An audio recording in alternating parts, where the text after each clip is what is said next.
तो दोस्तों इस्लाम माकाशेव versus Jack Della मैडलेना की फाइट जैसे जैसे नजदीक आती जा रही है वैसे फैंस में बहुत ज्यादा एक्साइटमेंट बढ़ चुका है और बहुत ज्यादा हार्ट बीट्स भी बढ़ रही है सारे फैंस की। और दोस्तों ये वाले वीडियो में हम समझेंगे इन दोनों फाइटर्स की टेक्निकल एनालिसिस। जैसे आपको पता होगा खबीब यहाँ पे ट्रेन कर रहे इस्लाम माकाशेव को और अलेक्जेंडर वोल्कानोव्स्की ट्रेन कर रहे जैक डेला मैडलेना को। तो इन दोनों की ट्रेनिंग किस तरीके से जाएगी और इन दोनों की क्या यहाँ पे स्ट्रेंथ है इसके ऊपर हम टेक्निकल एनालिसिस बनाएंगे। और दोनों फाइटर्स की यहाँ पे जितनी भी मैं ट्रेनिंग वीडियोस देख रहा हूँ काफी ज्यादा रिस्पेक्टफुल यहाँ पे पेश आ रहे हैं एक दूसरे के साथ। और दोस्तों ये वीडियो थोड़ी अलग होने वाली है बाकी के वीडियो से बिकॉज यहाँ पे इस्लाम माकाशेव और जैक डेला मैडलेना की जो स्ट्रेंथ है इसको मैंने अच्छे से एनालाइज किया है, काफी सारी रिसर्च करी है ये वाले पॉइंट पे। फॉर एग्जाम्पल इस्लाम माकाशेव अपने सबमिशन के लिए जाना जाता है, उसकी 48% मैचेस उसने सबमिशन से जीती हुई दोस्तों। और जैक डेला मैडलेना एक्सेप्शनल स्ट्राइकिंग के लिए माना जाता है, उसके नॉकआउट्स बहुत सारे हैं उसके पूरे करियर में। और दोस्तों ये वाले फाइट में ऐसा कहा जा रहा है कि इस्लाम माकाशेव यहाँ पर भी सबमिशन से फाइट जीत सकते हैं और यहाँ पे ऐसा भी कहा जा रहा है कि जैक डेला मैडलेना यहाँ पे स्ट्राइकिंग दिखाकर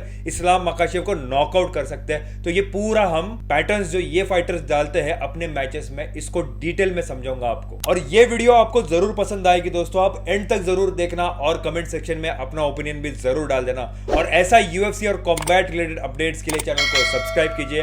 एमएमए फाइट वाला।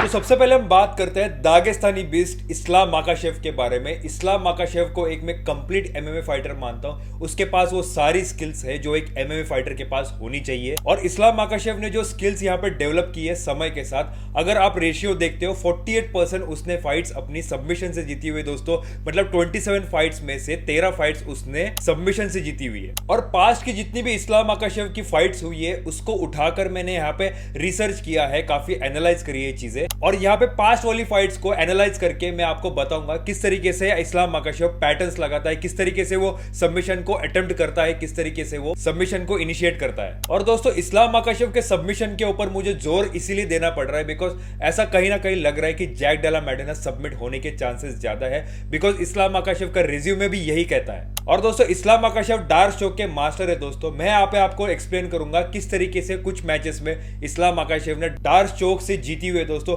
जो लोग एमएमए नहीं खेलते उनको शायद ये टर्म नया होगा। डार्क चोक किस तरीके से इस्लाम माकाशेव इनिशिएट करते हैं, चलो आइए जानते हैं। यहाँ पे दो फाइट्स के एनालिसिस बताऊंगा आपको दोस्तों, डस्टिन पोरियर के साथ जो फाइट हुई और मोइकानो के साथ जो फाइट हुई उसके ऊपर। और दोस्तों इस्लाम माकाशेव ने एमएमए में डार्क चोक को रेवोल्यूशनाइज किया है, जरा नजदीक से देखते हैं। एक ट्रेडिशनल डार्क चोक में अपोनेंट के आर्म पिट और नेक के नीचे से एक आर्म को शूट करना होता है, फिर दूसरे हैंड को अपोनेंट के बैक पर स्लाइड करना होता है तो उसका चोकिंग आर्म्स ताकि चोकिंग हैंड पर बाइसेप रेस्ट करे। एक पावरफुल चोक अप्लाई करने के लिए नॉन चोकिंग आर्म को कर्ल करे और बॉटम एल्बो को रोटेट बैक करे जैसे आप रो कर रहे हो, क्योंकि इसे चोकिंग प्रेशर नेक के फ्रंट की तरफ मूव होता है जहां आर्टरीज को प्रोटेक्ट करने वाली मसल्स का काम होता है। और दोस्तों जब इस्लाम माकाशेव चोक करता है तो उसका चोकिंग आर्म सेम स्पॉट पर होता है, लेकिन की डिफरेंस ये है कि उसका दूसरा आर्म फोर आर्म पे हेल्ड होता है बाइसेप्स की बजाय। और ये चोक मैकेनिक्स को चेंज कर देता है। ये एक 3/4 नेल्सन की तरह काम करता है दोस्तों, जिसमें अब उसे अपने ओपोनेंट के हेड को अपने लेफ्ट एल्बो से क्रंच करने की एबिलिटी है।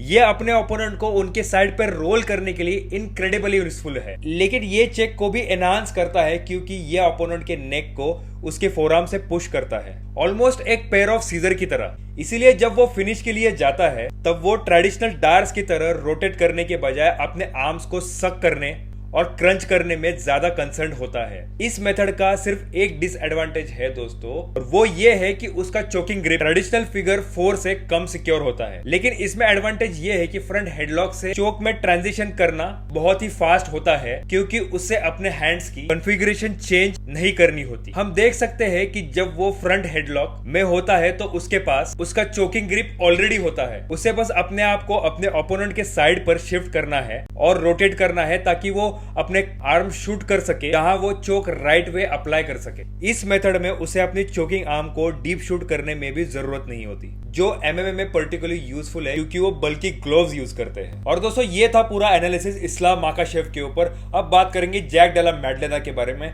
जैक डेला मैडलेना आपको पता होंगे one of the finest striker मानता हूं मैं उनको, और जिस तरीके से उन्होंने स्ट्राइकिंग अटेम्प्ट करी थी, बेलाल मोहम्मद के रेसलिंग को भी किस तरीके से उन्होंने न्यूट्रलाइज किया था हम समझेंगे आने वाली वीडियो में। अब दोस्तों देखते हैं जैक डेला मेडलेना ने कैसे बिलाल मोहम्मद को आउटस्मार्ट किया। जैसे ही बिलाल जैक को केज के अगेंस्ट प्रेशर करता है, जैक एक स्ट्रेट लेफ्ट मार देता है। बिलाल अपने जैब से काउंटर करता है, लेकिन जैक उससे दूर हो जाता है और तुरंत अपने लेफ्ट में डक कर देता है। इसका मकसद आने वाला पंच को छुपाना है। जैक फिर एक स्ट्रेट लेफ्ट मारता है जो क्लीन लैंड होता है दोस्तों। बिलाल एक जैब से काउंटर करने की कोशिश करता है जिसे जैक स्लिप करता है, पर जब वो केज से दूर जाता है और सामने टाइम पर एक लेफ्ट हुक मार देता है। बिलाल काउंटर करने के लिए अपने लेफ्ट में स्टेप करता है और एक जैब मारता है, लेकिन जैक उसे आउटसाइड में स्लिप करता है दोस्तों और एक सॉलिड ओवरहैंड से काउंटर कर देता है। तो ऐसे जैक डेला मेडलेना ने बिलाल मोहम्मद को न्यूट्रलाइज किया था दोस्तों।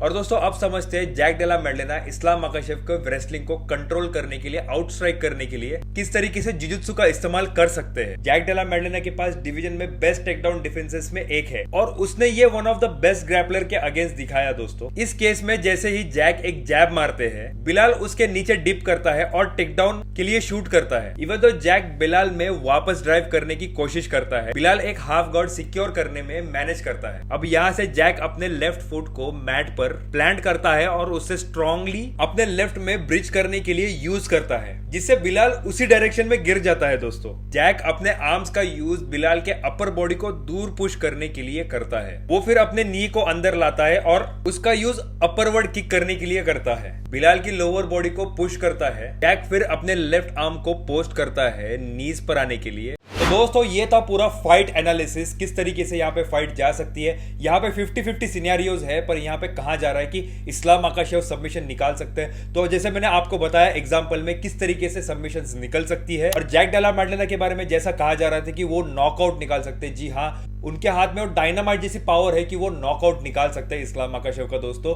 तो ये था पूरा एनालिसिस, ये था पूरा टेक्निकल एनालिसिस जो मैंने आपको बताया। आप कमेंट सेक्शन में जरूर बता देना आपका आइडिया, आप भी ये बता देना कि कैसे लगी आपको वीडियो। और दोस्तों तब तक के लिए मैं आप सबका अलविदा लेता हूं, मिलता हूं आपको नए वीडियो में नए अपडेट के साथ। तब तक के लिए साहिल साइनिंग ऑफ।